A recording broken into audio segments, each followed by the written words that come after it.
We just witnessed something we may never see again in the future of the National Football League. The Seattle Seahawks beat the Patriots in Super Bowl 60. Sam Darnold is now a Super Bowl champion. But this isn't just a championship story. This is a fight. A fight between two quarterbacks who share the same name, but feel like completely different people. This is Sam Darnold versus Sam Darnold. Let's rewind to April 26th, 2018, Arlington, Texas. Sam Darnold is drafted 3rd overall in the 2018 NFL Draft, right behind Baker Mayfield and ahead of Josh Allen and Lamar Jackson.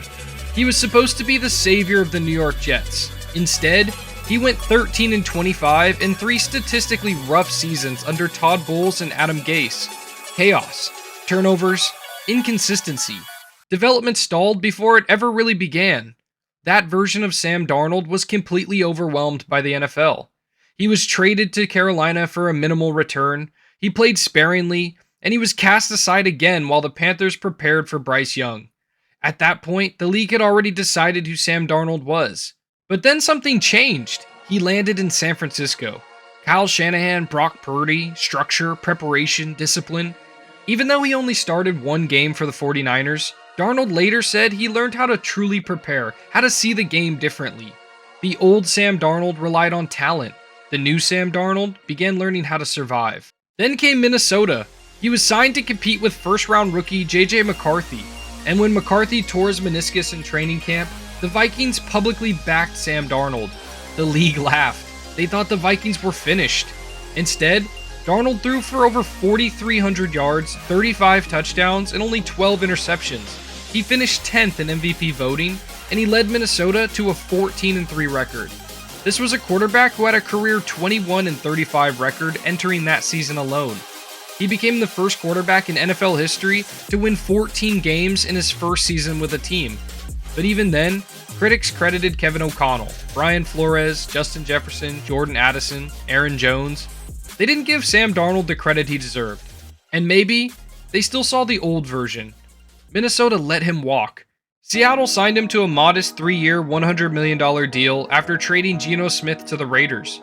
Many called it a minor upgrade, but what happened next was historic. In the 2025-2026 regular season, Sam Darnold led the entire NFL in turnovers.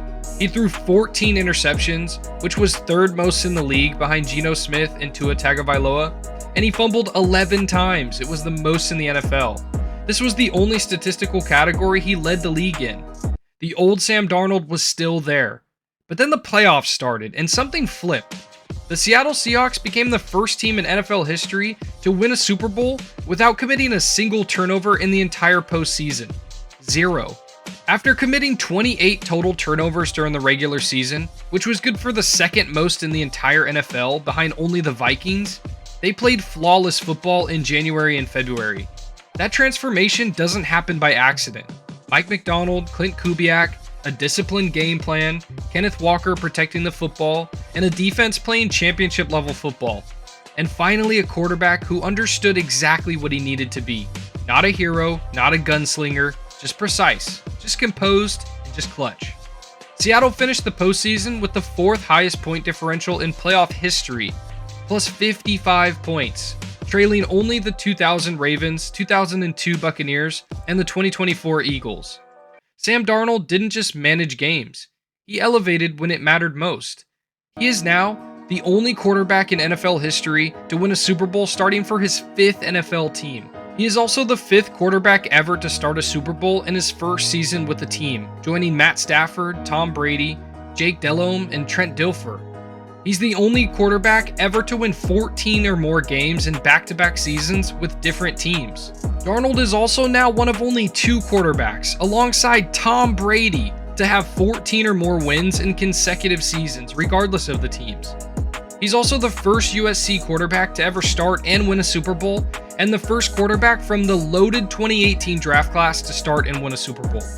The same draft class that included Josh Allen, Lamar Jackson, and Baker Mayfield. Let that sink in. Before the season, if you ranked quarterbacks in the NFC West, you probably had him 3rd, maybe 4th, behind Brock Purdy, behind Matt Stafford, maybe even behind Kyler Murray. But now, he's in the only category that truly matters: Super Bowl champion. Sam Darnold versus Sam Darnold. The turnover leader versus the mistake-free champion. The 13-25 Jet versus the 14-win Viking. The cast-off Panther versus the Super Bowl winning Seahawk. The quarterback the league gave up on versus the quarterback who just lifted the Lombardi trophy. And the scariest part, the champion version didn't win by being someone else. He won by mastering himself. He won with perseverance. When we look back at this season and the Super Bowl alone, we'll start to realize that this isn't just a feel-good story. It's the greatest reclamation project the NFL has ever seen.